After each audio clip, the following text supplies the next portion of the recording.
Moi, mon rêve le plus fou, c'était de rentrer à l'académie. Pas du tout. C'était de venir ici. Je suis ravi. Avec l'association de l'héritage et du livre français. Ça, j'ai l'impression que c'est enfin cette consécration en tant qu'arriviste, eh bien, j'essayais d'obtenir. Je suis donc très très heureux. Enfin, c'est un sommet de ma carrière. Alors, Martine m'a posé une question, pourquoi est-ce que j'ai fait ce jeu d'histoire en imaginant que le maréchal Pétain, le 11 novembre 1942, décidait de rejoindre Alger. Ça paraît un peu fou, ça paraît quelque chose de pas très académique. L'Académie, on a plutôt de respecter l'histoire qui se fait à toutes les époques d'ailleurs. Mais cette idée, en réalité, n'est pas si absurde, puisque c'était le souhait de Roosevelt. Roosevelt, qui connaissait le Pétain, qui avait beaucoup d'admiration pour lui, qui avait tenu en 1914, souhaitait que le maréchal Pétain rejoigne les troupes en Algérie, au moment du débarquement. Et d'ailleurs, l'ambassadeur des États-Unis à Vichy, toute la période de Vichy, il y avait un ambassadeur américain, eh bien, harcelait le maréchal Pétain pour qu'il prenne sa décision.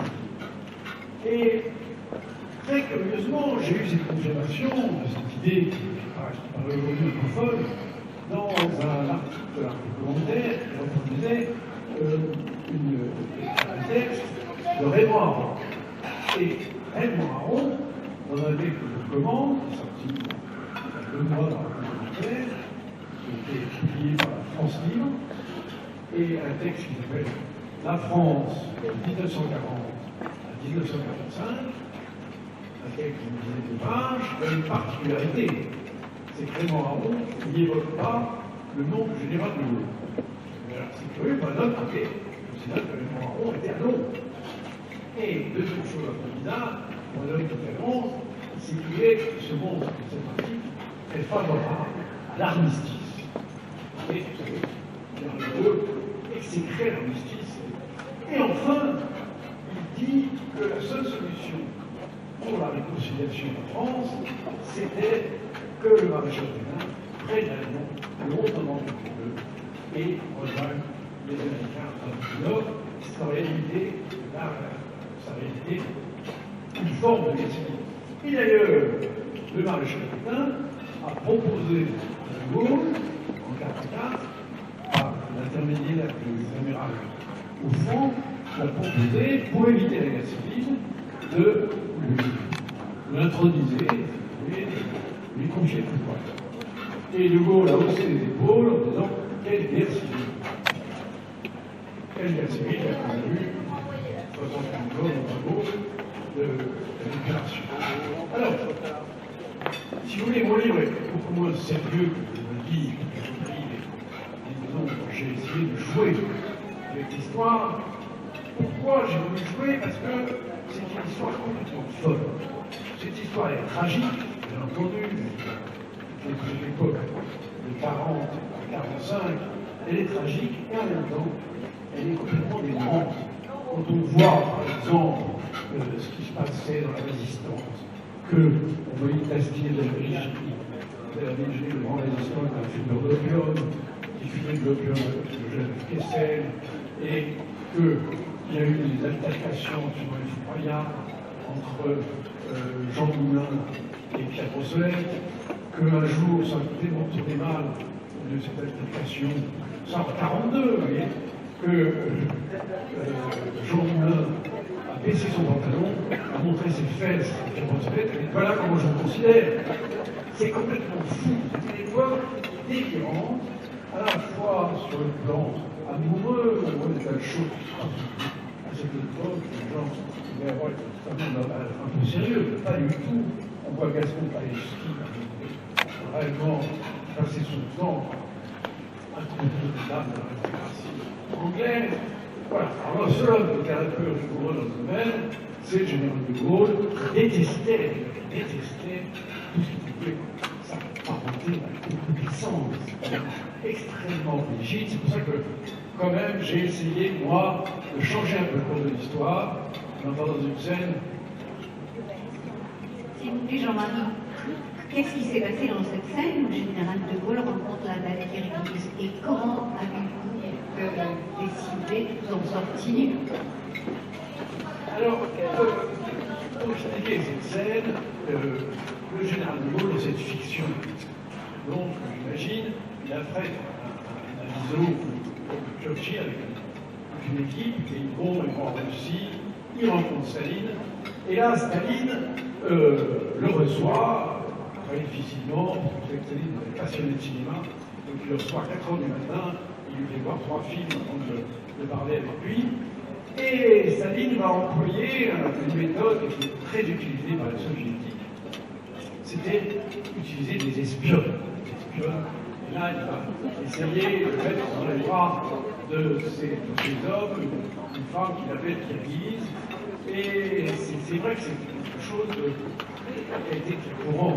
D'ailleurs, un des personnages du livre, qui s'appelle Dejean, qui finira ambassadeur à Moscou, il se retrouvera comme ambassadeur, la même histoire, que je vais construire, c'est-à-dire qu'il y aura une espionne qui va essayer de se séduire, qui va être filmé, ça va faire un scandale à Moscou, il va être rappelé à Paris, De Gaulle le reçoit, et il dit alors, deux gens, on couche, et il a viré, il a donc été exclu de son ambassade. Et donc, j'ai imaginé que Staline avait tout fait pour essayer de rendre De Gaulle, si vous voulez, de pouvoir mettre la pierre dans une très belle espionne. Mais cette scène, je l'ai, parce que j'ai pensé aussi à tous les gaullistes, il y a une sorte d'idolâtrie gaulliste, il faut faire très attention. Il faut la respecter. Moi, d'ailleurs, je suis gaulliste, même si je suis un gaulliste très très critique. Donc, il y a une scène où il est dans une chambre d'hôtel à Samarcande, je crois, et une nuit, il est en train de lire les mémoires de Rousseau, avec ses lunettes, etc. Et c'est surtout la porte s'ouvre, et il y a cette belle qui pénètre, avec un grand manteau blanc, en 10 ans, et elle laisse tomber son manteau. Elle est complètement nue, et à ce moment-là, De Gaulle perd ses lunettes, laisse tomber les mémoires de Breton. Mais heureusement, il y a une bourrasque qui éteint toutes les lumières dans la chambre, donc on ne saura jamais si le général de Gaulle a succombé. Et si. Mais enfin, il avait bien l'impression de ne pas revenir quand il va de la nuit.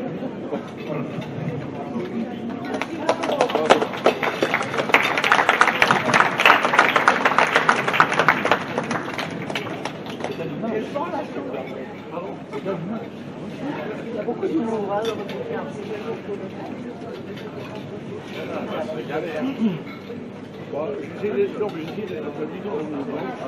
d'être amusant avec un fond. Oui, c'est marrant.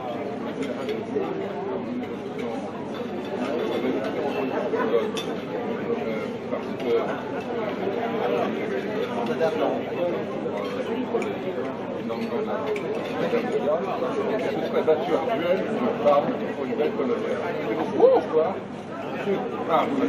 J'ai quand même étudié un peu le général de Gaulle avant.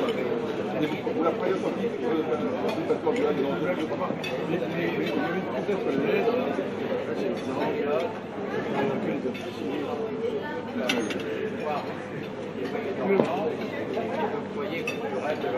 est sûr, c'est qu'il exécrait dans son entourage le jour était venu, ce qu'on appelle la communauté.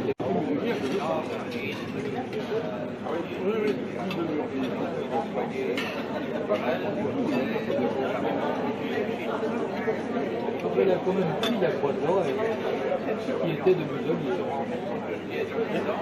J'ai encore le livre. Je me souviens, moi j'ai lu le gaullisme contre De Gaulle. Il a quand même duré.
Probablement amusé, hein, quand même, un jour.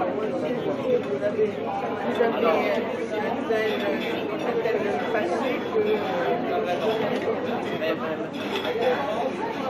Oui, on nous met l'article, il y a une différence avec les autres domaines de général,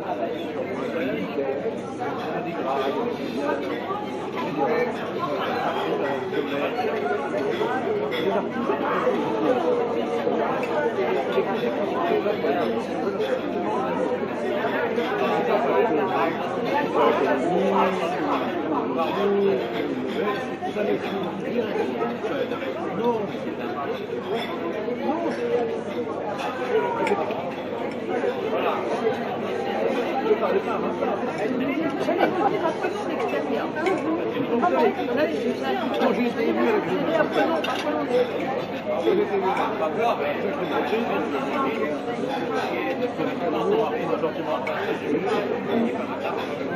alors,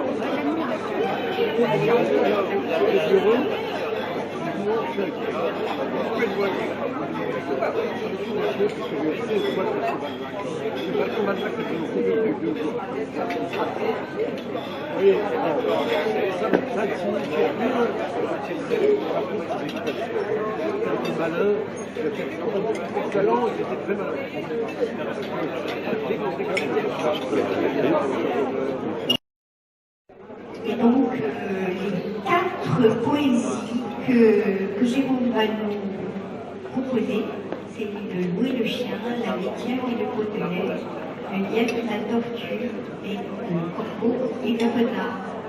À toi, Jeanne.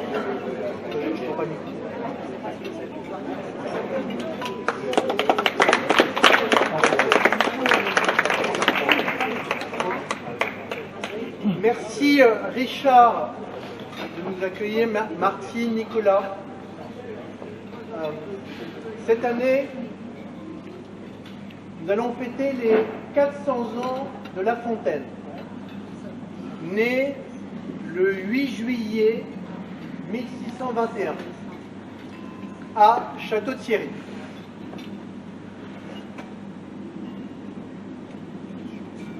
Et force est de constater que nous sortons d'une période où, pour s'empêcher de mourir, nous nous sommes empêchés de vivre. Et donc, c'est l'occasion d'interroger La Fontaine sur des sujets tels que la liberté, le rêve, le temps. La liberté. Un loup n'avait que les os et la peau dont les chiens faisaient bonne garde. Ce loup rencontre un dogue, aussi puissant que beau, gras, poli, qui s'était fourvoyé par mégarde. L'attaquer, le mettre en quartier, Sire Loup lui fait volontiers, mais il fallait livrer bataille, et le matin était de taille à se défendre hardiment. Le loup, donc, l'aborde humblement, entre en propos, lui fait compliment sur son embonpoint qu'il admire. Il ne tiendra qu'à vous, beau sire, d'être aussi gras que moi, lui repartit le chien. Et les bois vous ferez bien, vos pareils y sont misérables, cancres, airs et pauvres diables, dont la condition est de mourir de faim. Car quoi, rien d'assuré, point de franc chippé, tout à la pointe de l'épée. Suivez-moi, vous aurez un bien meilleur destin. Le loup reprit, que me faudra-t-il faire? Presque rien, dit le chien. Donner la chasse aux gens portant bâton et mendiants, flatter ceux du logis, à son maître complaire, moyennant quoi votre salaire sera fort sur relief de toutes les façons, de poulets ou de pigeons, sans parler de maintes caresses. Le loup, déjà, se forge une félicité qui le fait pleurer de tendresse. Chemin faisant, il vit le col du chien pelé. Qu'est-ce là, lui dit-il? Rien. Quoi, rien? Peu de choses, encore. Le collier dont je suis attaché, de ce que vous voyez peut-être la cause, attaché, dit le loup. Vous ne courez donc pas où vous voulez, pas toujours, mais qu'importe. Il importe si bien que de tous vos repas, je ne veux en aucune sorte, et ne voudrais pas même à ce prix un trésor.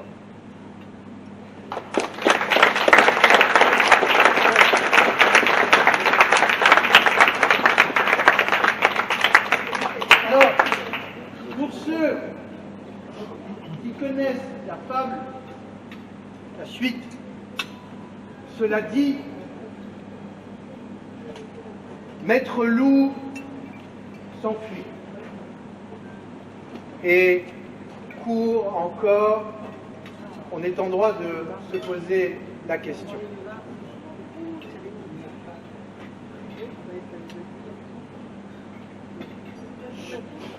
Après la liberté, le rêve. Alors là, je vais tenter de vous mettre sur la voie. Je vais apporter un des personnages les plus connus de La Fontaine.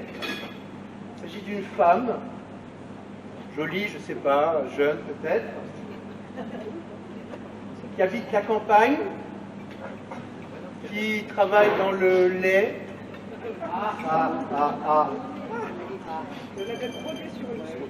Perrette.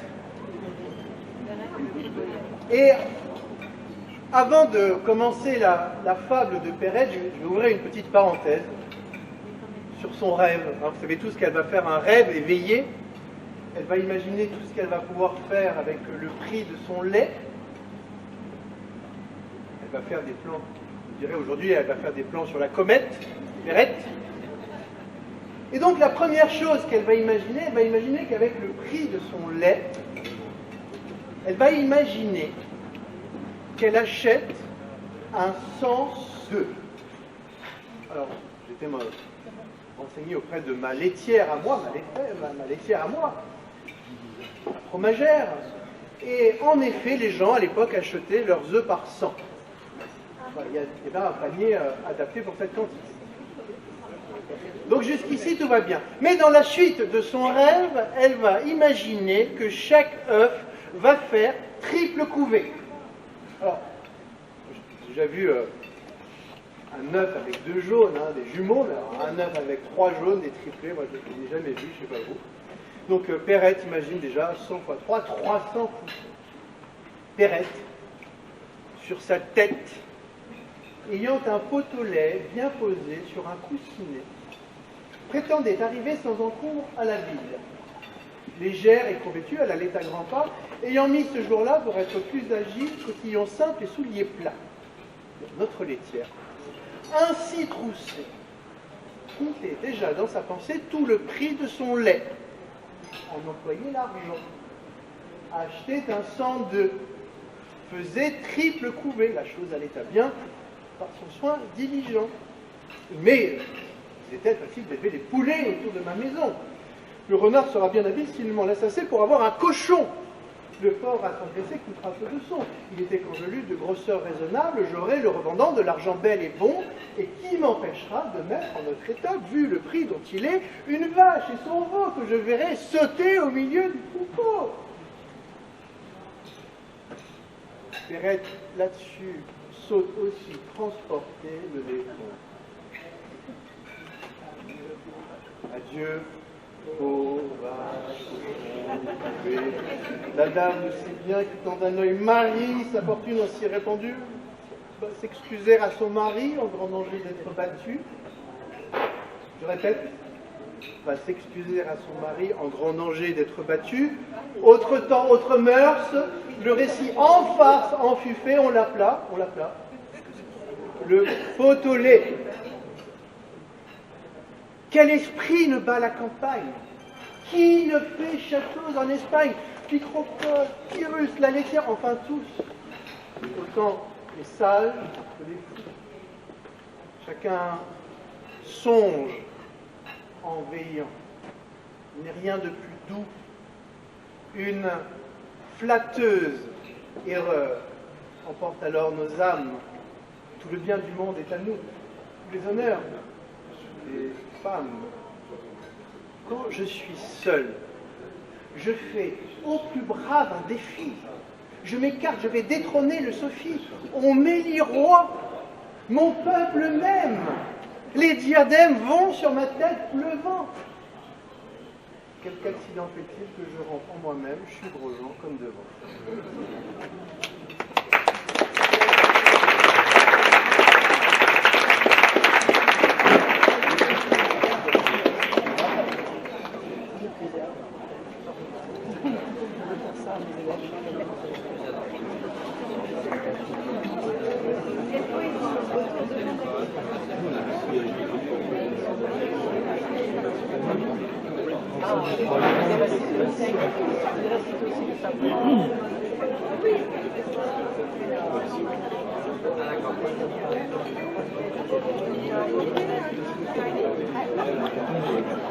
Allô, allô. Donc nous reprenons avec l'île Voyager sur vers les pays perdus. C'est un titre très étonnant et Jean-Marie va nous expliquer bien cela. En fait, ce titre que vous appréciez, M. Ratil, j'ai le regret de dire qu'il n'est pas de moi. Il n'est pas de moi, c'est un mélange, à la fois c'est le général de Gaulle qui, lorsqu'on interrogeait, on disait comment vos amis, vous avez mes amis, bien ils sont morts, ou ils voyagent dans des pays perdus, et une phrase tirée des Mille et une nuits. Et si j'ai pris ce titre, parce que le chanteur de Gaulle, c'était le général de Gaulle, parce que je dois reconnaître que le général de Gaulle est quand même de nos chefs d'État, celui qui a eu la plus grande culture littéraire. C'est un homme pour les phrases absolument très très belles. C'est-à-dire que l'une des possédants sont possédés par ceux qui possèdent. Eh bien, nous allons, même quand nous faire la vie, il y a encore il y a un pacte multiséculaire entre la grandeur de la France et la liberté du monde. Donc, oui, c'est une phrase magnifique. Donc, c'est pour ça. Et puis, je voulais donner à ce livre ce caractère fantasque et ce caractère un peu érotique des Mille et une nuits. Il y a ce mélange de vérité et où la vérité, au fond, est quelque chose de dangereux. Parce qu'en matière historique, la vérité, c'est vrai, elle est à la géométrie variable. Et ce qui me passionnait dans cette histoire, parce que c'est très dangereux d'aborder cette histoire de 1940, 45. Parce que autrefois, la période sur laquelle les Français se déchiraient, c'était la Révolution. Maintenant, ils ont moins de connaissances historiques, donc la Révolution, ça très bien ce qui s'est passé, et ils pensent, si vous voulez, que maintenant, le passé proche, le déchirement, c'est la période de l'occupation. Et donc, j'ai voulu, dans ce livre, à la fois dire des vérités et en même temps conserver le mythe. Parce que il me semble que l'esprit humain fonctionne toujours sur ce mode, à la fois vouloir mythifier, et souvent à partir d'éléments historiques. Toute l'histoire est une mythification. La guerre de Troie est une mythification faite par Homère. Et en même temps, avec ce souci du mythe, et puis on peut dire que la Bible elle-même est une mythification de l'histoire. Il y a des éléments historiques, des juges, des éléments historiques, mais il y a le désir. En effet, tous les hommes désirent créer des mythes parce que ces mythes leur permettent d'illustrer leur vie, de donner un horizon magique de leur vie et surtout de montrer que tout n'est pas rationnel, c'est leur existence. Et ce sont d'abord des mythes religieux, et puis ensuite il y a eu des mythes, on pourrait dire, laïcisés, et on pourrait dire que le roman est un mythe laïcisé. Maintenant, par exemple, nous vivons à notre esprit, non pas avec les histoires de la Bible, qu'on connaît de moins en moins bien, l'Évangile, mais en revanche, les romans de Balzac, il y a encore quelques personnes qui les connaissent, les romans de Stendhal, ou bien les romans de Mauriac. Et ces romans, et de petit niveau, c'est vrai que quand je écris un roman, c'est le désir qu'on puisse finalement essayer de trouver à travers ces personnages quelque chose qui nous parle. C'est ça le roman. Le roman, c'est essayer de montrer qu'en dehors des choses réelles, il y a des choses rationnelles, il y a des choses mystérieuses qui nous échappent complètement et qui pourtant jouent un grand rôle. Mais en même temps, à côté de cette mythification, l'esprit humain a besoin de vérification. Et on pourrait dire que c'est un peu comme dans l'amour.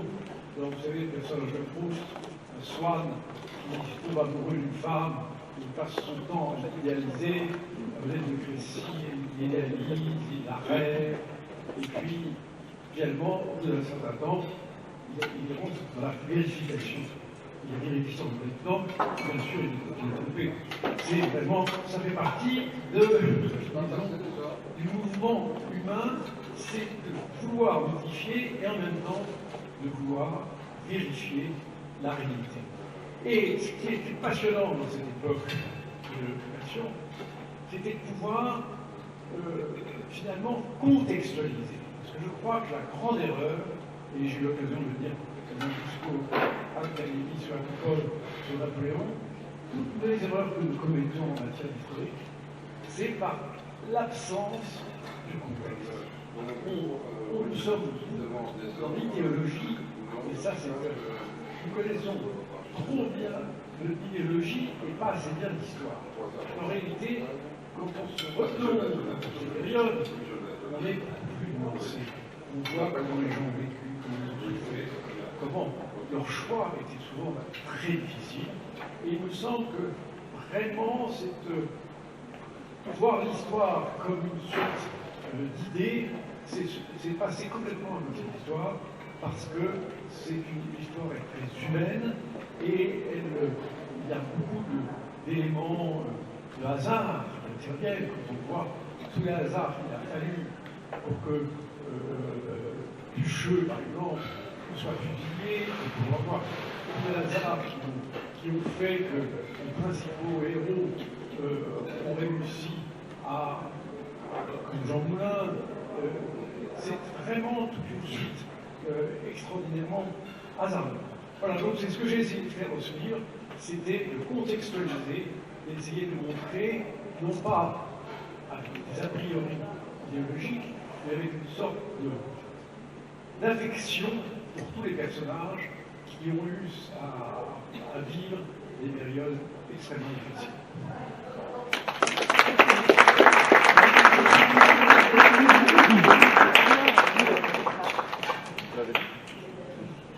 Alors, en attendant le dessert, nous allons enchaîner sur le deuxième livre que Jean-Marie a écrit cette année, qui s'appelle « Ce pays des hommes sans Dieu ». C'est plus du tout une histoire fictive, c'est une histoire réelle et une histoire réellement angoissante, puisque ce livre démarre à la chute de Constantinople qui s'est passée un 29 mai 1353. Donc c'est l'anniversaire exactement de 368 ans aujourd'hui, et c'était la fin d'un monde. Et c'est ce que Jean-Marie ressent aujourd'hui par rapport à la chrétienté, par rapport à l'identité française qui est basée sur cette chrétienté. Donc c'est un livre qui m'a infiniment touchée. Et comment aborder ça? Jean-Marie, vous qui êtes missionnaire, qui êtes Très peu de temps. Très peu de temps, mais quand même, vous qui êtes né dans une famille très catholique, votre père a créé des arts et tout, et qui est devenu franc-maçon, et qui est proche de l'animisme. Encore, comment vivez-vous cette fin du monde et quels sont vos conseils, vos préconisations, vos espoirs pour qu'on ne répète pas cette histoire dramatique? Merci, cher Marty. Le propos de mon livre, c'est une défense de la civilisation française. Parce que je pense qu'il y a une civilisation française, mais beaucoup de gens ne le pensent pas. Notamment chez les hommes politiques. Je pense que l'idée du traverse absolument pas. Donc, ce livre, je parle beaucoup du christianisme, mais parce que ce christianisme est pour moi extrêmement lié à la civilisation française. Et même, on va dire, statuer la civilisation française est une sorte composée de christianisme et de Grèce antique, puisque ce sont cette idée de la personne humaine née à la fois au 5e siècle avant Jésus-Christ et de Jésus, et c'est cet ensemble qui nous a modelé finalement la France, puisque lorsque Clovis s'est converti au christianisme et qu'il a refusé l'arianisme, eh bien, il a vraiment adhéré à la fois à toute cette civilisation gréco-romaine et en même temps il a refusé cette confusion entre le religieux et le politique. Et vraiment le début de la laïcité, c'est la conversion de Clovis. La laïcité ne vient pas, comme certains le croient, de la séparation de l'Église et de l'État, elle vient de l'évangile de Jésus, rendez à César et elle vient de Clovis, ce baptême qui fait fondateur de la France. Et évidemment, il y a en ce moment une sorte de conspiration à la fois contre le religieux en général et contre le christianisme à la faveur de ces lois contre qui voulaient essayer de lutter contre les dérives de l'islamisme. Ce sont des lois sur le séparatisme. Mais curieusement, il y a une évolution de la République qui a changé. On oublie qu'elle date de 1792 et que cette République, on pourrait un peu divinisée. Enfin, c'est pas vous, l'Île-de-France, je veux dire que la République n'a pas que du tour. Mais, parce que la République, dont Manuel Valls, Xavier Bertrand et d'autres nous disent que c'est absolument une sainte, on a envie de leur dire, oui, une sainte, mais il y a quand même eu la Vendée, le génocide vendéen, il y a quand même des choses dans la République qui ne sont pas jolies. Il y a eu aussi la guerre du Rif, dans laquelle on a envoyé des gaz asphyxiants sur les Marocains. Non, la République n'a pas été toujours vraiment ce qu'on peut imaginer. Elle a ressemblé souvent dans ses excès, elle ne voit pas, elle n'a rien eu de très supérieur à la monarchie. Enfin, donc, je crois que c'est ainsi chrétienne que Jacques Chirac a refusé de faire inscrire dans la Constitution européenne. Je pense qu'elles sont essentielles et qu'en ce moment, nous assistons à un mouvement de la République qui, après la loi de 1965, qui déjà était une conséquence absurde au sens de l'affaire Dreyfus, puisque c'est la position de l'affaire Dreyfus, du clergé pendant l'affaire Dreyfus, qui a amené l'arrivée du vote des gauches et le vote de la loi de la séparation des Églises et de l'État, qui a eu des conséquences catastrophiques, parce que ça, c'était l'abandon des congrégations, la diffusion de la culture, de la civilisation française en Extrême-Orient, en Orient, a complètement disparu. Donc il y a eu un recul extrêmement grave de la France, et puis on s'est trouvé dans une position, finalement, de la République était mal à l'aise, parce qu'elle essayait de purger la France d'un christianisme qui est constitutif de ce qu'elle est. Et d'ailleurs, on l'a bien vu à ce moment-là, puisque très souvent, eh bien, il y avait les principes, les grands principes de laïcité et du capitalisme, mais en même temps, il y avait un téléhomme, à la fin de la guerre de 14, il y a eu un téléhomme avec toutes les hommes politiques qui étaient là. Il y a eu un autre téléhomme en 1940, Paul Reynaud a entraîné le gouvernement pour prier la Sainte Vierge à Notre-Dame pour gagner la guerre. Ça n'a pas marché. Enfin. Et je vous signale également que la République a choisi, à travers De Gaulle, la croix de Lorraine comme emblème et Jeanne d'Arc comme sainte patronne. Et à ce propos, il disait que Clémenceau était allé voir dans la guerre 14 Foch, le généralissime, et il arrive, c'est général, c'est docteur de lui, et l'huissier lui dit: ah, je veux bien aller chercher, mais il est à la baisse. Et Clémenceau dit: ne le dérangez pas, ça va trop bien réussir. Donc vous voyez, je crois qu'il y avait dans la République une sorte d'acceptation, disons, du fond profondément chrétien, catholique de la France. Mais maintenant, nous avons une dérive, parce que nous sommes passés de l'anticléricalisme, qui peut se recevoir, à l'athéisme. Et au fond, on l'a bien vu, lorsque, je crois que c'est le président de la République, a déclaré « il n'y a rien au-dessus de l'homme », je crois que c'est vraiment quelque chose d'un peu étrange. Vous êtes ça dans un pays qu'on a appelé la fidélité de l'Église. C'est très étrange de pouvoir imaginer que l'athéisme, et c'est ça le contenu, au fond, de la loi sur le séparatisme, eh bien, c'est au fond prôner un athéisme d'État. Un athéisme d'État. Et évidemment, mon livre s'inscrit complètement au faux, parce que je dis que le parti laïcard, parti laïciste, si vous voulez, voudrait s'établir comme une nouvelle religion. Dire, au fond, la religion, c'est un âge de l'humanité, un âge inférieur. Et puis, on a un espèce d'enfance de l'humanité, et puis on dit adulte, à ce moment-là,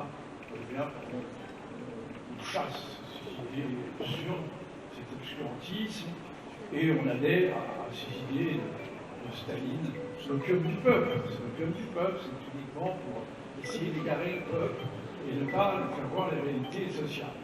Eh bien, je pense que cette idée s'est développée énormément, et il y a, après un anticléricalisme d'État, nous sommes maintenant dans un athéisme d'État qui est extrêmement dangereux.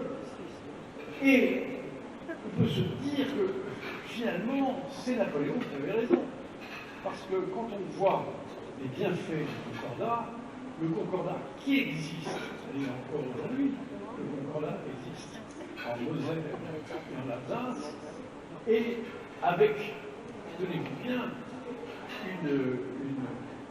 une interdiction, une condamnation du blasphème. Le blasphème religieux était condamné jusqu'à 3 ans à la prison. 3 ans de prison, c'est une blasphémie. Donc, vous voyez, et ça a tenu extrêmement bien. Et en 1979, on a voulu supprimer ce statut spécial, et les 2 départements ont menacé de retourner avec les Allemands, puisque on ne voit qu'on leur change de statut. Donc, il me semble que reconnaître, comme vous êtes là, que le catholicisme était la religion de la majorité des Français, mais que les autres religions, la liberté de culte qui était introduite, pour subventionner les religions, c'était certainement un système qui fonctionne très très bien, mais qui aurait intérêt à refonctionner aujourd'hui. Je crois que pouvoir lutter contre l'islam en luttant contre le religieux est à mon avis une profonde erreur. Je crois que le religieux, et je cite vraiment, dit religieux, quel qu'il soit, quelle que soit la confession, quelle que soit la croyance, c'est quelque chose, c'est un désir d'élévation. Et ce désir d'élévation, il faut le respecter. Et ce désir d'élévation, hélas, les religieux sont souvent instrumentalisés politiquement. On ne va pas dire que le christianisme n'a pas été utilisé politiquement. Croisade, c'était quand même la conquête de l'Amérique du Sud. Il y a beaucoup d'exemples où le christianisme a été utilisé pour les conquêtes et pour des combats, l'inquisition, pour des combats injustes. Néanmoins, je pense qu'aujourd'hui, sur l'islam, il faut lutter politiquement l'islam contre, bien sûr, le terrorisme islamique, mais que l'islam, en tant que religion, ne peut, à mon avis, pas être suspecté, parce que sinon, d'ailleurs, c'est une question de raison. Si on suspectait l'islam, que ferions-nous des 6 millions de musulmans qui vivent actuellement en France?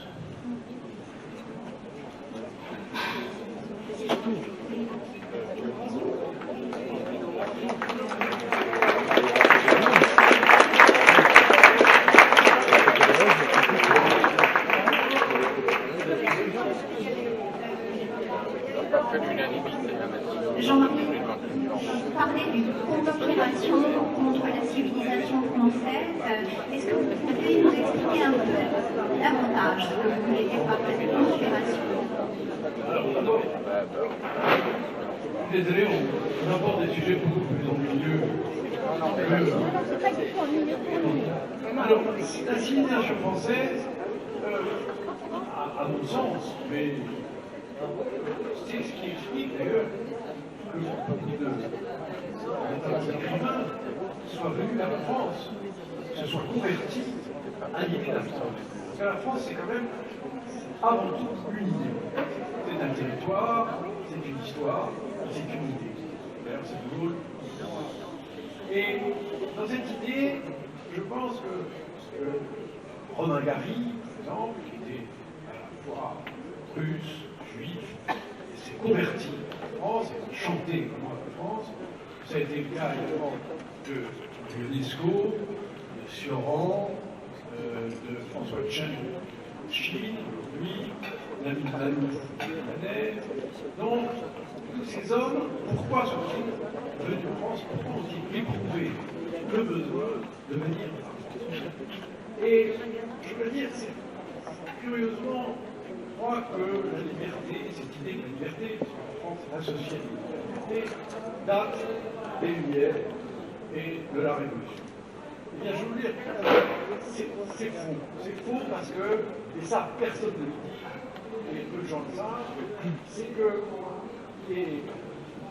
dès les francs, l'inégalité est extrêmement forte dans notre pays, et il y a même un édit de 1315 de Charles de Hardy qui dit le sol de France affranchit l'homme qui le touche. C'est-à-dire qu'à partir de 1315, il est absolument interdit, l'esclavage est complètement interdit. Et il y aura plusieurs exemples du XVIIIe siècle de gens venus de la Martinique avec des esclaves. Les esclaves sont immédiatement affranchis. C'est intolérable pour les spiritistes. Donc, vous voyez, aujourd'hui, les Américains nous donnent des leçons, eux qui ont maintenu l'esclavage et la ségrégation raciale, sont le premier étudiant à avoir pénétré dans une université américaine, l'étudiant noir, c'est en 1962. Alors, ça montre que cette civilisation française est fondée sur l'idée de la liberté et sur cette idée à la fois chrétienne de la vérité par la beauté. Vérité empruntée aux Grecs. C'était les Grecs, les Romains, qui avaient cette idée extraordinaire, récupérée par le catholicisme, d'exprimer la vérité de leur religion par la beauté. C'est ce qui a donné les cathédrales, c'est ce qui a donné à la fois Léonard de Vinci, les grands peintres, Pierre de etc., et les grands musiciens. Il y a eu ce désir, chaque fois, de chanter Dieu par la beauté.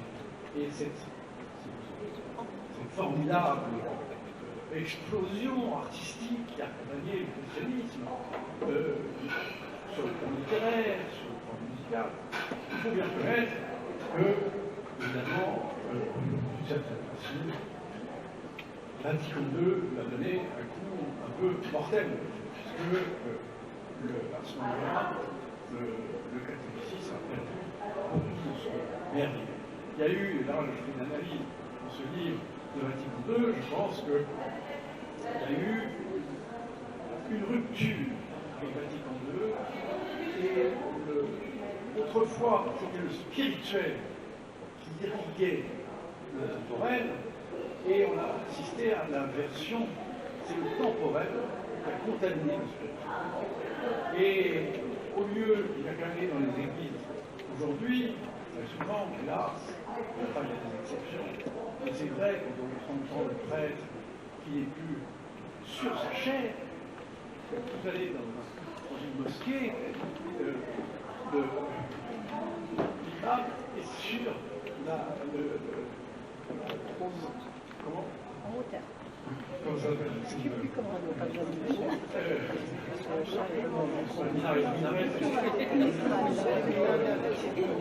Le minbar, j'ai d'ailleurs une anecdote avant de faire sur le minbar. Et c'est une minbar. Et donc le prêtre, on a l'impression que le prêtre ne croit plus vraiment en ce qu'il dit. Et quand il te le dit, c'est tellement affligeant qu'on préférait qu'il se taise. Je ne veux pas généraliser, mais je vais dire vraiment, quand vous me dites que je suis pas très pratiquant, c'est la raison pour laquelle je suis beaucoup moins pratiquant que le prêtre. Mais alors, vous avez une anecdote, oui. Les premières fois que je suis à l'académie, on a étudié le mot minbar. Et Alain Perfit, qui était là, il était question de supprimer ce mot minbar. Le minbar, donc, c'est l'équivalent d'un chef, et Alain Perfit est intervenu, il faut le conserver. Parce que il était maire de Provins, et il y a Provins, un jour, mon adjoint est venu me voir, et il m'a dit, vous savez, on va tous se séparer de la chaire de la cathédrale.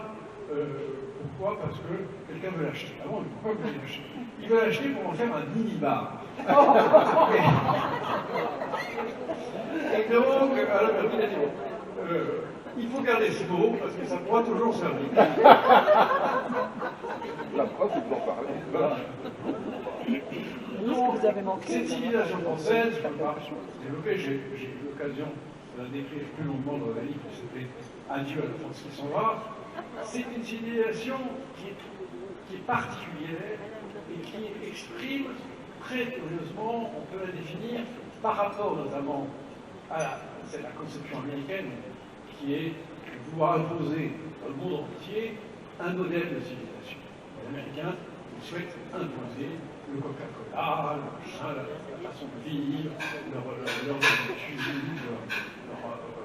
tandis que la France, la conception française est complètement différente. La conception de la civilisation, elle est différente de la conception allemande, différente de la conception anglaise, donc, puisque les Anglais, ça se voit aux devises. la devise de l'Angleterre, c'est right or wrong by country. Aussi en France, on est compte en France, nous, quand notre pays a tort, on passe notre temps à se gratter, à se démanger pour essayer de gratter une plaie, donc c'est ridicule à la démonstration. Et quant à Deutschland, Liberales, l'allemand, je dis que c'est pas non plus notre conception. Ce qui est extraordinaire dans la conception française, c'est que les Français projettent leur idée de civilisation dans une sorte d'espérance. C'est une espérance de civilisation qu'il faut construire, qui est toujours en construction. D'ailleurs, il faut voir toute l'histoire de France, c'est une espérance de civilisation. Et tout le monde y participe, c'est ça qui est extraordinaire, parce que c'est une sorte d'extrapolation de l'idée chrétienne, d'un paradis possible qu'on essaie de construire ensemble. Et universel. Voilà, je crois que c'est le mot français représentant de la civilisation française, c'est ce côté tiré également du christianisme, c'est l'universalité.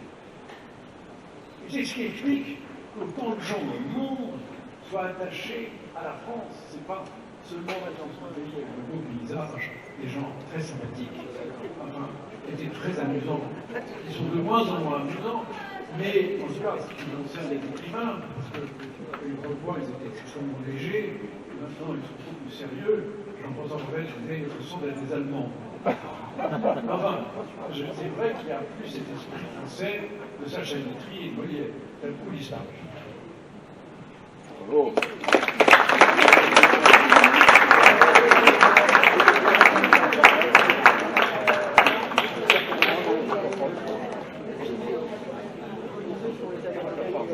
Je préfère pas parler parce que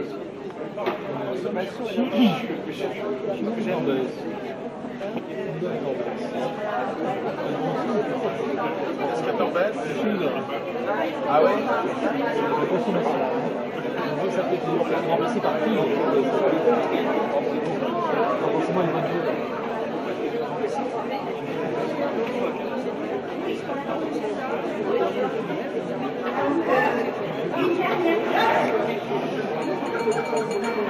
Une dernière question à Jean-Marie. Donc Jean-Marie ne peut pas parler d'art contemporain parce qu'il ne peut pas être négatif, mais il vient parler d'académie. Quand il y a une féerie, il va en parler très bien. Pourtant, il faut les semaines de bon sens.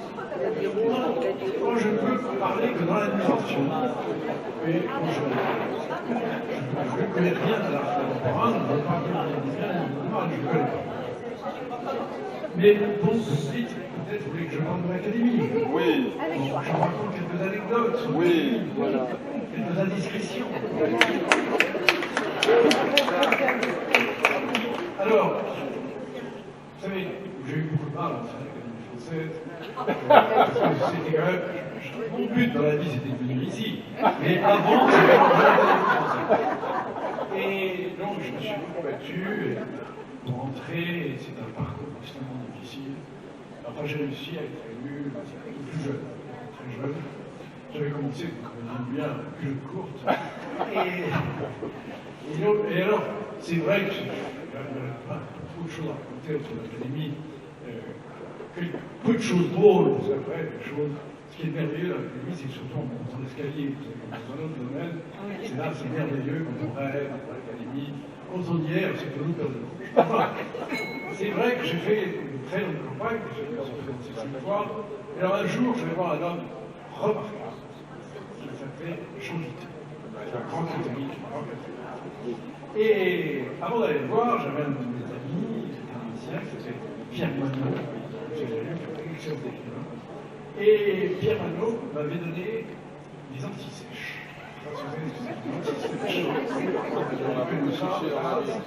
il y a de ses examens, et lui, il m'a donné des antisèches. Il m'a dit, il ne faut pas croire que, pour avoir obtenu la voix d'un académicien, il suffit de faire des compliments. C'est trop facile. Il ne faut pas se tromper de compliments. Alors, je vais vous faire des fiches sur chacun. Vous saurez ce qu'il faut lui dire, ce qu'il ne faut pas lui dire. Et surtout, de qui il ne faut pas lui parler, de qui il déteste. Je fais des fiches. Et je monte l'escalier pour aller chez Jean Guiton, Brick Lumet, et je regarde ma fiche. Je dis, il faut surtout lui parler de cette peinture. Il n'était pas plus d'être un grand écrivain catholique et un ami bolsiste. Donc, je lui fait entrer très rapidement un monsieur très concept large, d'avoir 95 ans, et assis sur le fauteuil avec une carte. Et subitement, qu'est-ce que je vois sur le mur? Des toiles abominables. C'était pas de l'art contemporain, mais c'était bien pire. Alors je me dis, vous imaginez, très embêté, très désarçonné. Je me dis, mais qu'est-ce que je vais faire? Et je dis, maître, j'adorais votre article sur la Vierge Marie la semaine dernière. Vraiment, vous avez parlé de la Vierge Marie, c'était magnifique. Et puis elle, son fils, toute la famille, c'est extraordinaire. Ça y est, le Pinaire, je continue sur la Vierge Marie, c'est vraiment extraordinaire, votre article, c'est sublime. Et bien, c'est embêtant. Voilà, parce que quand un candidat à l'académie, quand un académicien vous dit c'est embêtant, on a vraiment fait c'est embêtant. Qu'est-ce qui est embêtant? Vous m'avez parlé de mes articles. Je m'en fiche complètement. C'était de ma peinture dont il fallait vous parler. Malheureusement, maintenant, c'est trop tard. Mais maître, toute ma famille a baigné dans la peinture, mes deux arrière-grands-pères, mon père, mon oncle. J'ai vécu dans l'odeur de l'essence de térébenthine. Alors, il se calme un peu et il dit, ah, vous êtes jeune, vous êtes souriant. Ça serait merveilleux chaque semaine, quelqu'un de jeune, en face de soi à l'académie, quelqu'un de souriant. Alors moi, je souris. L'ennui avec les gens souriants, c'est qu'on se demande toujours si on est un peu superficiel. Et alors ça continue, et je me dis, vous savez, j'ai hâte de mourir. Je dis, non, mais pas tout de suite. J'ai hâte de mourir. Oui, j'ai hâte de mourir. Vous savez pourquoi? Je suis parce que quand je me suis présenté, eh bien, François Mauriac m'a dit qu'il voterait pour moi. Daniel Rops m'a dit qu'il voterait pour moi. L'un des deux a menti. Eh bien, là-haut, je vais le savoir.